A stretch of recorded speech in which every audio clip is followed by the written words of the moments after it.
Assalamualaikum warahmatullahi wabarakatuh. Perkenalkan, nama saya M. Ferlian Sejada dari kelas Sistem Informasi Bilingual 6A. Di sini saya akan menjawab soal UTS Enterprise Resource Planning atau ERP. Soal pertama,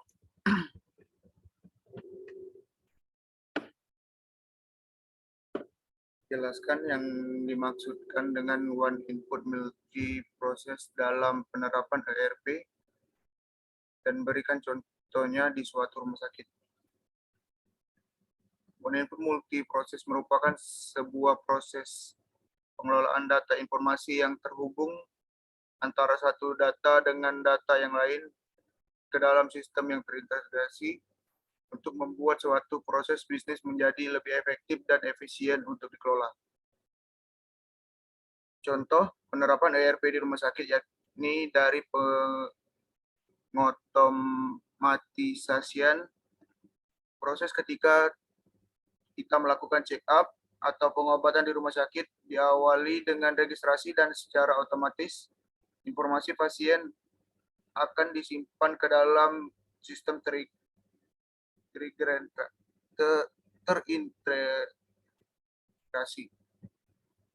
dan semua data dapat diakses oleh semua orang di satu tempat. Otomatisasi proses selanjutnya, rumah sakit akan melakukan pencarian jadwal praktisi dokter yang ada.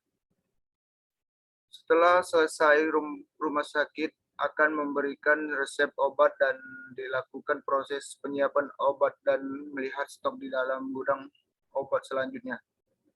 Proses akan masuk ke bagian pencatatan untuk mengeluarkan gudang obat.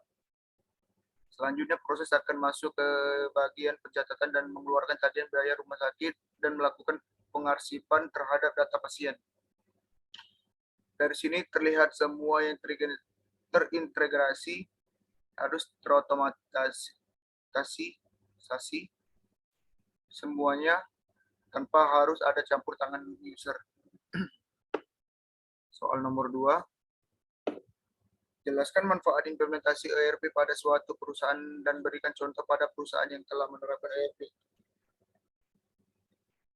Pertama, integrasi data keuangan. Untuk mengintegrasikan data keuangan sehingga top manajemen bisa melihat dan mengontrol kinerja keuangan perusahaan yang lebih baik. Standarisasi proses operasi. Menstandarkan proses operasi melalui implementasi best practice sehingga terjadi peningkatan produktivitas, penurunan inefisiensi, dan peningkatan kualitas produk. Standar data dan informasi menstandarkan data dan informasi melalui keseragaman pelaporan terutama untuk perusahaan yang besar dan biasanya terdiri dari banyak bisnis unit dengan jumlah dan jenis bisnis yang berbeda-beda. Contoh perusahaan yang telah menerapkan ERP saat ini adalah perusahaan Gojek. Ada 3 sistem ERP yang digunakan untuk menjalankan bisnisnya. Berikut adalah beberapa sistem yang digunakan. Yang pertama, sistem informasi. Yang pertama adalah transaksi processing system yang melakukan pencatatan dan proses data pembelian, penjualan, bahkan perubahan persediaan. Pada perusahaan Gojek, sistem pembayaran akan masuk ke sistem ini. Kalkulasi pembayaran berupa biaya perjalanan, penambahan Gojek kredit, dan book order yang berisikan informasi pengguna. Sistem informasi yang kedua adalah Enterprise Collaboration System yang digunakan untuk meningkatkan komunikasi sesama anggota. Perusahaan inti menggunakan sistem ini dengan menghubungkan seluruh cabang ke dalam satu jaring dalam memberikan kenyamanan untuk pelanggan. Perusahaan Gojek memberikan informasi terkait pengemudi agar komunikasi dapat berjalan dengan lancar antara pengemudi dan pelanggan.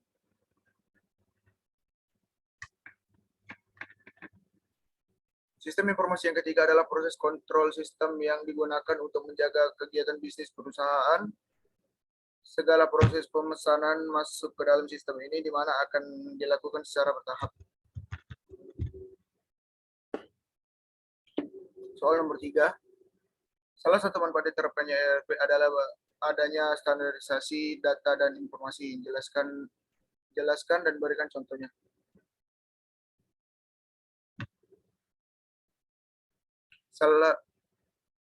Standarisasi data dan informasi didapatkan dari penerapan basis data terpusat yang membentuk data yang standar dan informasi yang dapat diperoleh dengan mudah, fleksibel untuk semua divisi atau departemen dalam suatu perusahaan.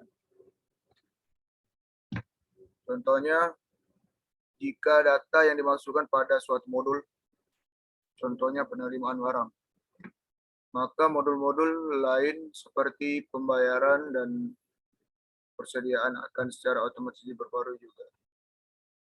Pembaruan ini terjadi secara real time atau tepat pada waktu terjadinya transaksi. Soal nomor 4.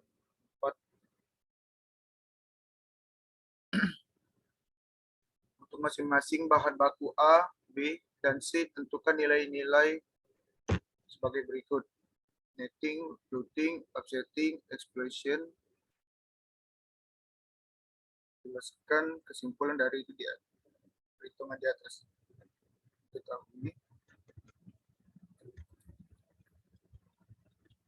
Jika diketahui untuk memproduksi barang A diperlukan bahan baku B, C, dan D, di mana kondisi keperluan dan karakteristik setiap bahan baku tersebut adalah sebagai berikut.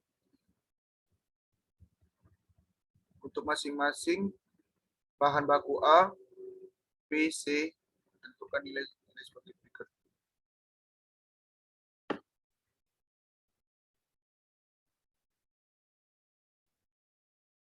Pertanyaannya, untuk masing-masing bahan baku A, B, C, tentukan nilai tersebut. Netting, looting, offsetting, exploitation. Soal kedua, jelaskan kesimpulan saudara dari nomor. Bahan baku A, di mana rata-rata kebutuhan dalam 8 bulan tersebut sebesar 450 unit dan dengan biaya pemesanan sebesar 2.000 per pesan dan biaya penyimpanan 2.500 per unit per periode. Penentuan looting bahan baku A menggunakan EOQ lead time 1 bulan.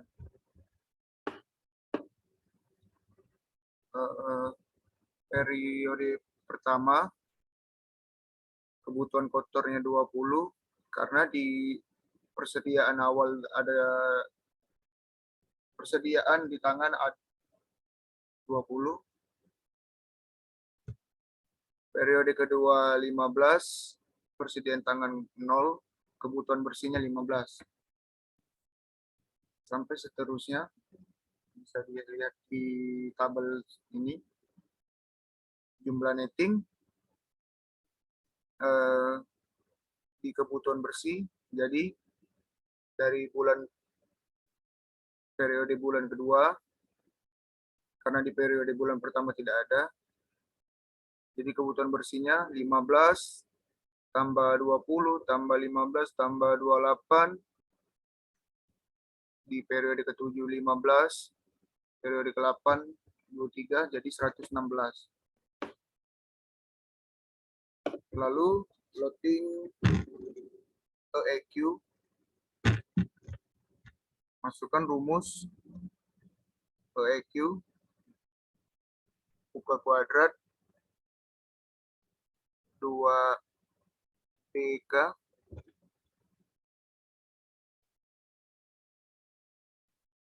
lalu akar 2 D-nya tadi 116 lalu 2000 kali 2000 hasilnya akar 464.000 atau akar 14. Lalu hanya 2.500 dolarnya, jadi loadingnya 14.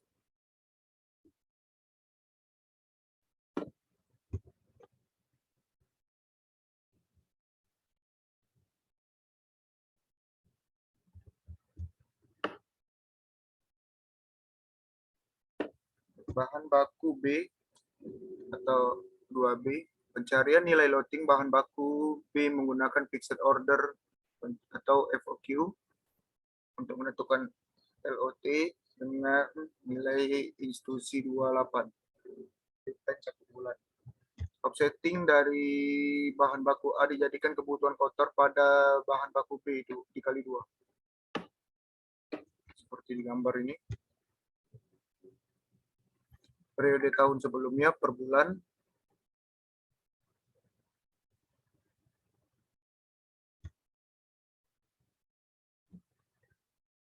Persediaan tangan ada 18. Periode pertama, kebutuhan kotornya 30, kebutuhan bersihnya jadi 12. Karena di sini tadi 30 kurang 18, jadi 12. Periode kedua, bulan kedua, kebutuhan kotornya 40, jadwal penerimaan persediaan 10, jadi 30. Periode ketiga 30, jadi kebutuhan bersihnya 30. Kebutuhan kotornya periode keempat 56, jadi kebutuhan bersihnya 56. Sampai seterusnya. Jadi offsettingnya ialah 30, bulan kedua 30, bulan ketiga 56, bulan keempat 0, bulan kelima 10, bulan keenam 46. Jumlah nettingnya lihat dari kebutuhan bersih 12 tambah 30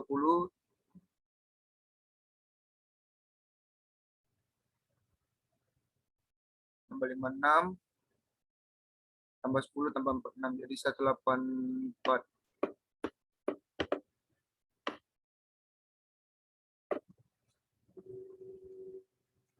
Nilai institusinya 28.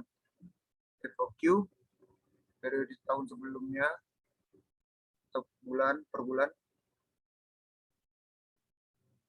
sama seperti yang di atas tadi.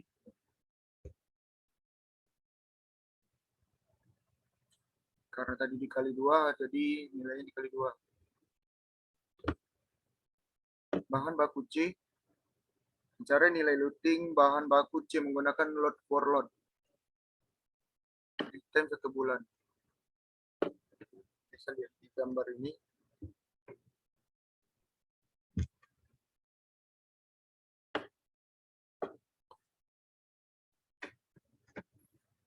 Periode pertama 15, kebutuhan kotornya 15, kebutuhan bersihnya 15.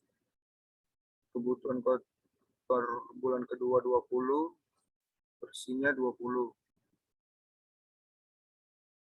Periode ketiga 15, dan penerimaan persediaan 8, jadi kebutuhan bersihnya 7.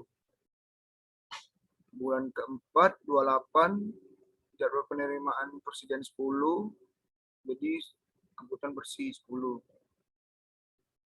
Bulan ke-6 15, ini 20, persediaan di tangan 5, jadi kebutuhan bersihnya 0. Periode ke-7 23, kebutuhan bersihnya 18. Jumlah netting kebutuhan bersihnya 15 tambah 20 tambah 7 tambah 18 tambah 18, jadi 78.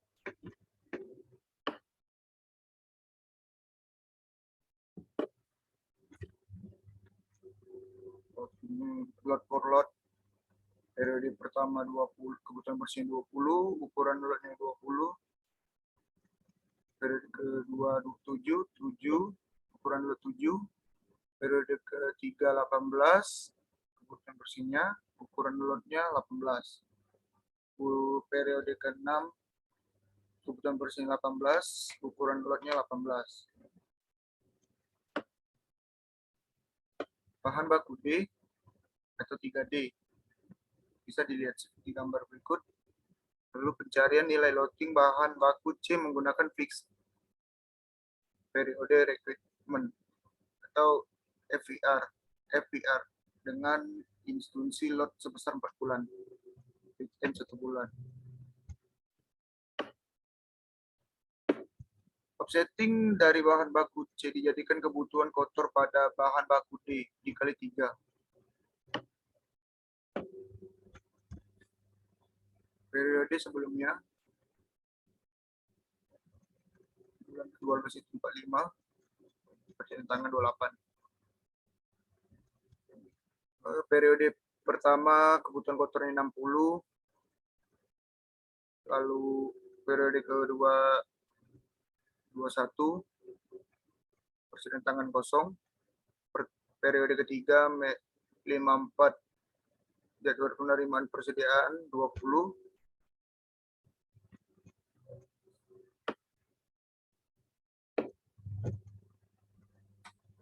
Jadi kebutuhan bersihnya 34. Periode keempat kosong sampai periode ke-6 54. Jadi kebutuhan bersihnya 54 sampai seterusnya. Jumlah netting 60 ditambah 21 34 jadi 186. Loading FPR instruksi 4 bulan.